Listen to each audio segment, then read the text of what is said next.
All right, folks, Yishai Fleischer here in beautiful Hebron, in the Abraham, the Forefather Synagogue. Amazing place. And I came here to pray a little bit about the memory of all those that fell 1 year ago today on the English calendar, the 7th of October. It's a day that's going to live in infamy. That's probably going to be the name of this war in the end.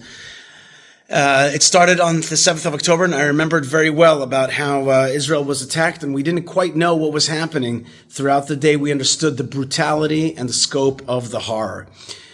My good friend Nate Buzelik is an Australian actor, and he's used his fame to support Israel and to strengthen Israel and to stand by her in this time of crisis, as opposed to many around the world who wanted to stab her and kick her as she's down. Nate Buzelik gives us hope. I got a chance to tour him in Hebron and on the Temple Mount.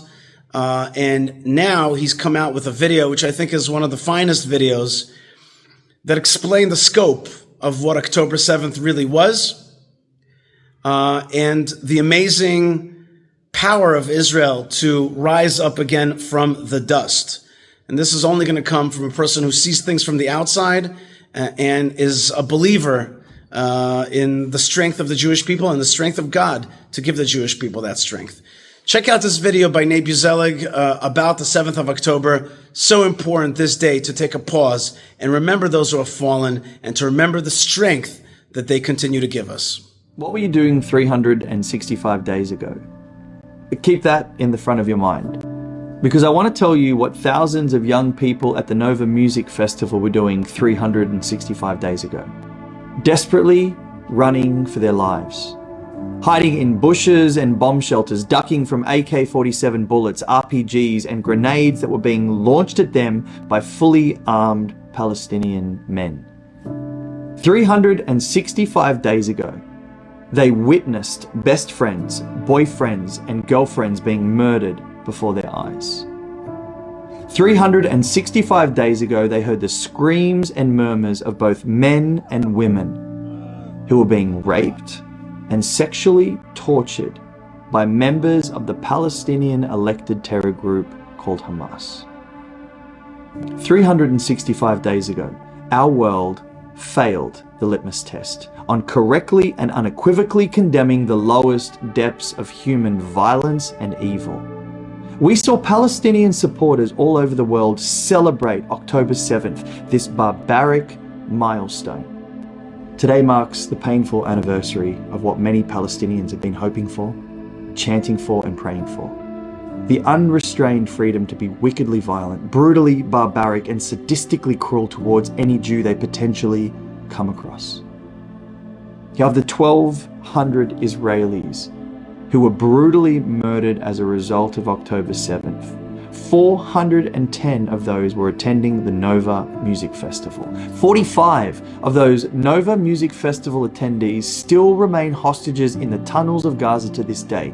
That is 1 full year hidden in the darkness. Tol is a survivor of the Nova Music Festival. She ran for her life that day, and yet today she stands defiant, making the courageous decision to volunteer her time, her energy, and even potentially jeopardizing her own mental health to help educate people who still don't fully understand what exactly happened 365 days ago.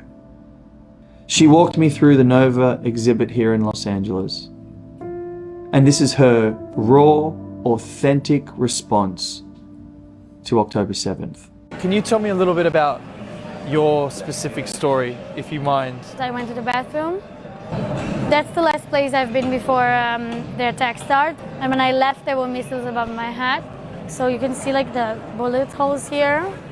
30 people were hiding in the bathroom, only 3 got out. So they murdered everyone. And they knew people were in here because the doors were obviously locked. Locked. So after leaving the bathroom, my boyfriend took me away from the area of the party. At some point we heard a police officer screaming that we should go home with our cars. So we got into the car and we just drove. I was working at the event and my boyfriend's one of the main producers. So we thought about going to this house that was rented from the production, which is 10 minutes away, to hide in a bomb shelter. And now I know this decision saved our life because every person that went up to the north met the terrorists So this 232 road, which a lot of young people got caught on, there's one road in and out. There's nowhere out. They didn't have a way to leave. Right. Is that Hamas terrorists use Molotov bottles and RPGs and also just burning their cars with people inside. People were getting out of their cars, starting to run and getting shot. The bomb shelters, people went inside because there were missiles. And when the terrorists, as you can see, it has no doors. This is where Hamas was throwing grenades in. They also threw chemical weapons inside. Chemical weapons. Black box that when it opened up, it spreads heat unbearable, so people would leave. They ran out and then they shoot him. I have friends who saw girls with their breast cuts and spread legs, and I have friends who were hiding in a trailer and they heard the rapes happening, and when they left the trailer after being saved, they saw the bodies with the spread, like everything that they heard became visual. We have people who came to rescue and they found boys tied to trees without their genitals.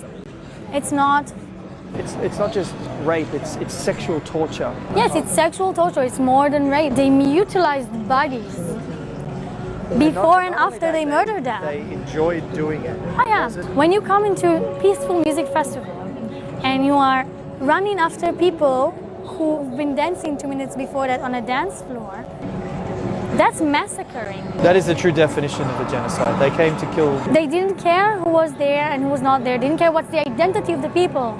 Thank you so much. Sweet. It was lovely to meet you. Thank you, Nate. The nation of Israel has never been given a moment to mourn or a period of peace to comfort those families who are both broken and distraught at the loss of October 7th. And to this day, they are still under attack from the very same evil that pierced the depths of their heart 365 days ago. Now, I don't know what you were doing 365 days ago, but I'm telling you this now, today. It's not too late to care, and it's never too late to stand with the nation of Israel. All right, folks, thank you so much to Nate Buzelig, Australian actor, and I'm lucky to call him a friend, for making that video and giving us a sense of the dignity, the honor, the strength, and the fight that the Jewish people have, and also the evil and the inhumanity and the darkness that the forces of the jihad and the Israel haters have inside of them that they want to unleash upon the world, a darkness that they want to put onto the whole globe. People like Nate give me hope that there's a better world in store and that there are many lovers of Israel who will stand with Israel when she's down and, of course, soon when Israel is back up again and strong and a light to the world. God bless you, folks. May the memory of all of those fallen on the 7th of October be sanctified. May they give us strength to heal for all those who need healing, and of course to liberate the hostages in strength so that they can come back to their families, and that Israel should rise up again, and so that all good people that are under the thumb of jihadism and oppression and lies will be liberated through this process started on the 7th of October. Thank you, God, for the challenges. Thank you, God, for the friends. Thank you, God, for this moment that we have to contemplate the past and get strength from it for the future. Shalom.